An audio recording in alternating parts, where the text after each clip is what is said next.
20મી ઓગસ્ટે અમદાવાદના મણિનગર ખાતે હાઈસ્કૂલમાં એક સિંધી વિદ્યાર્થીનું જે મર્ડર થયું છે, અન્ય વિદ્યાર્થીઓ દ્વારા જે આ કરવામાં આવ્યું કૃત્ય 30 મિનિટ સુધી નયન તરફડતા મારતા થઈ અને પોતાનું પ્રાણ છોડ્યો.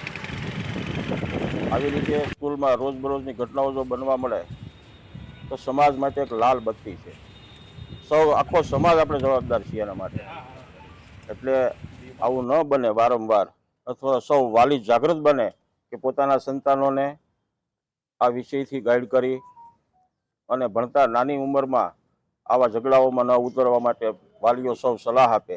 એ માટે જે કાંઈ ઘટના બની છે એને સમગ્ર સિંધી સમાજ વખોડી કાઢે છે.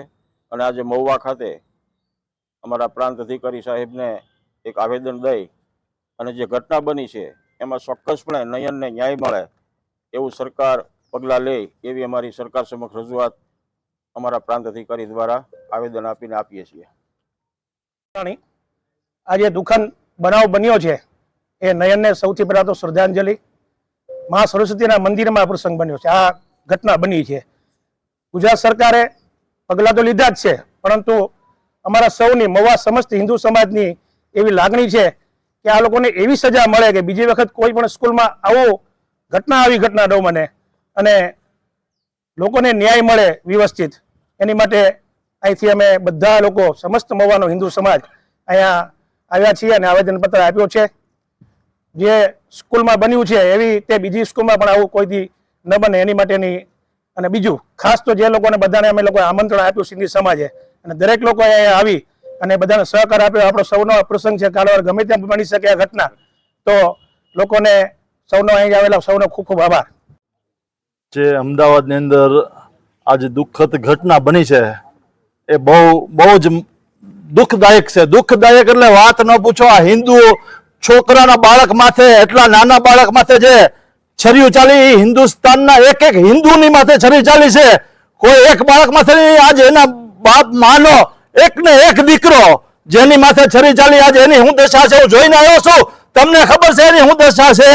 મારા મિત્રો, આ દેશની અંદર શું ચાલી રહ્યું છે?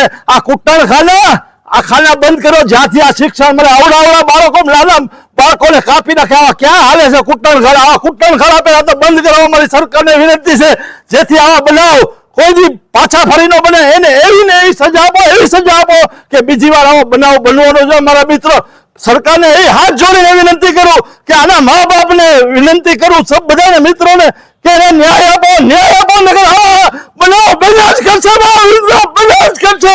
તમે સરકારશ્રીને વિનંતી ફરી કરું છું, તમને હાથ જોડીને પગે વિનંતી કરું કે આવો બનાવ ન બને. એવું ખાસ કરીને તમને એવી સજા ફટકારો કે બીજી વાર આ બનાવ